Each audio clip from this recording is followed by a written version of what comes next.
Hey everybody, this is Brajesh here.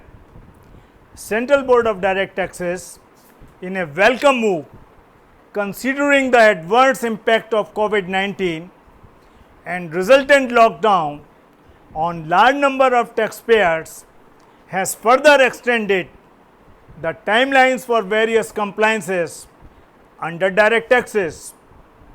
The government brought the Taxation Ordinance 2020 on 31st of March 2020, which extended various timelines.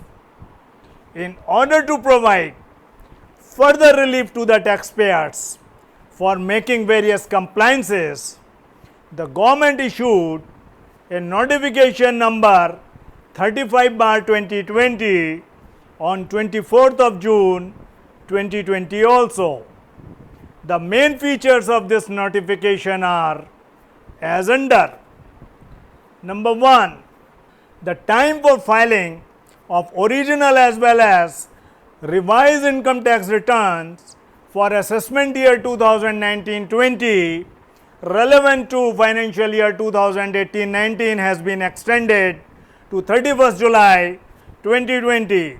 So now you can file your original as well as revised income tax return for assessment year 2019-20 on or before 31st of July 2020.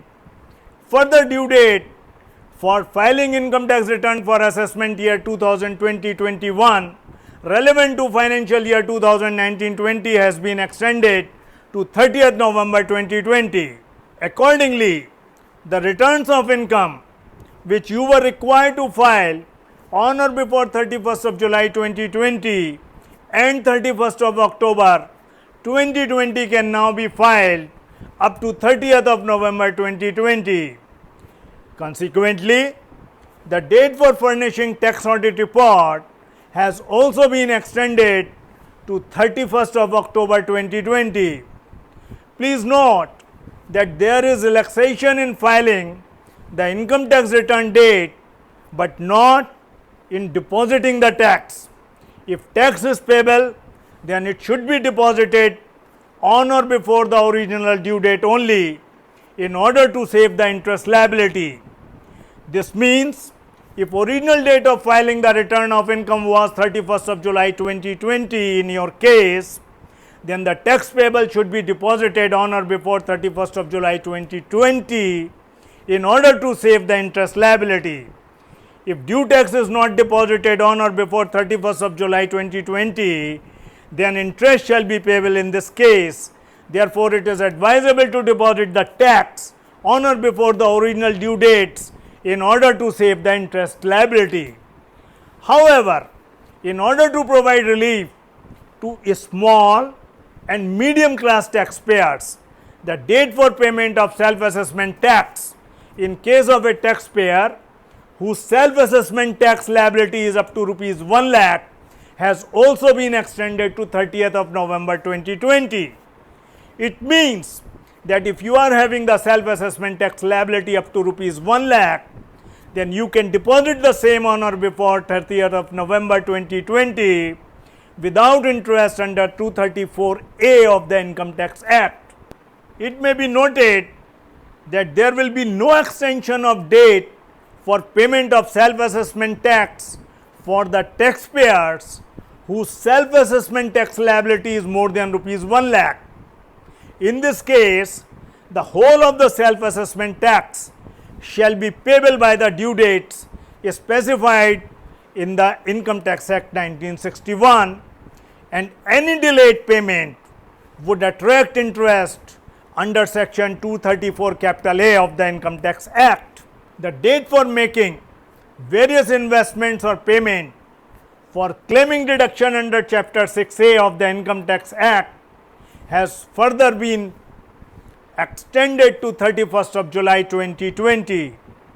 This includes section 80C in respect of payment of LIC premium, deposit in PPF account, purchase of NSC, etc.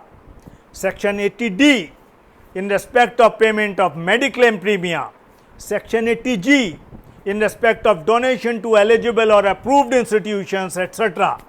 Hence, the investment or payment for above can be made up to 31st of July 2020 for claiming the deduction under these sections for financial year 2019-20. Yes, you can make the payment till 31st of July 2020 and can claim the same in your return of income for assessment year 2021 relevant to financial year 19-20.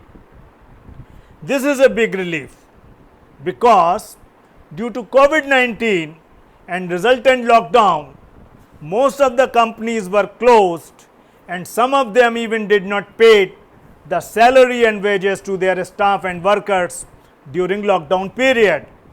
Next, furnishing of TDS or TCS statements and issuance of TDS or TCS certificates is the prerequisite for enabling the taxpayer to prepare their return of income for financial year 2019-20.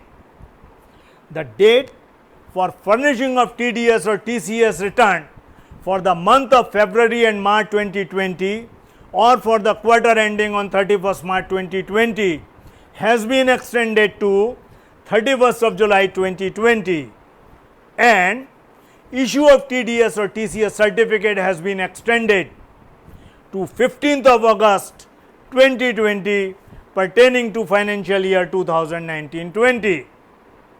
Everybody was required to link its PAN with Aadhaar compulsorily, otherwise his PAN shall be blocked. Now, the date for linking of Aadhaar with PAN has also been extended to 31st of March 2021. The date for making investment or construction or purchase for claiming rollover benefit or deduction in respect of capital gains under sections 54 to 54GB of the Income Tax Act has also been further extended to 30th of September 2020. Therefore, the investment or construction or purchase made up to 30th of September 2020 shall be eligible for claiming deduction from capital gains.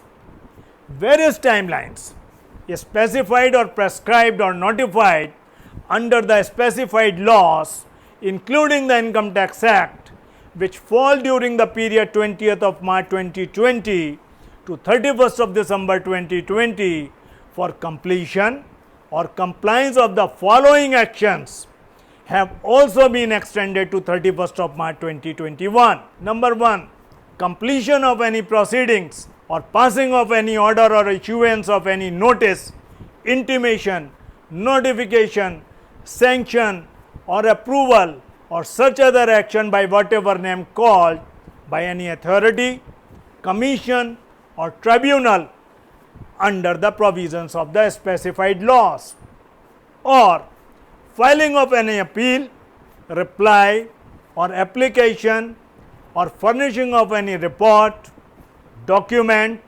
return, statement or such other record under the specified laws. The above extension of the timeline will not apply to payment of any tax or levy, and such payment will be governed by the provisions of the Ordinance 2020.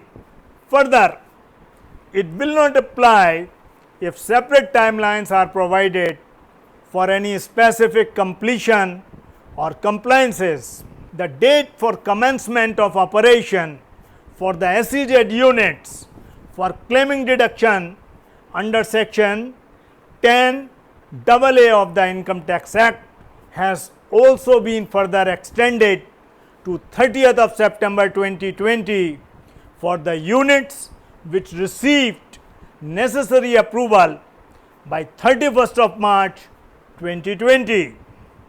The date for passing of order or issuance of notice by the authorities and various compliances under various direct tax laws and Benami law which are required to be passed or issued or made by 31st of December 2020 has also been extended to 31st of March 2021. The reduced rate of interest of 9% for delayed payment of taxes, levies, etc., specified in the ordinance shall not be applicable for the payments made after 30th of June 2020. Please note, after 30th of June 2020.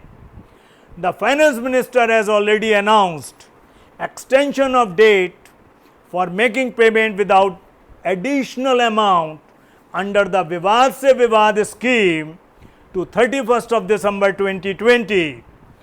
Necessary legislative amendments for which shall be moved in due course of time. The said notification has also extended the date for completion or compliance of the actions which are required to be completed under the Vivad se Vivad scheme by 30th of December 2020 to 31st of December 2020. Therefore, the date of furnishing of declaration, passing of order, etc., under this scheme stands extended to 31st of December 2020. As you know, that the new procedure for approval or registration or notification of certain entities under section 1023C, 12AA, 35 or 80G of the Income Tax Act has already been announced. Deferment of the implementation of this new procedure for approval or registration or notification of these entities has also been announced from 1st of June 2020 to 1st of October 2020. This has been of immense help to you in understanding the details that what timelines for compliances have been extended so that you may plan accordingly. Keep watching this space for more videos of your interest shortly. Stay safe and healthy.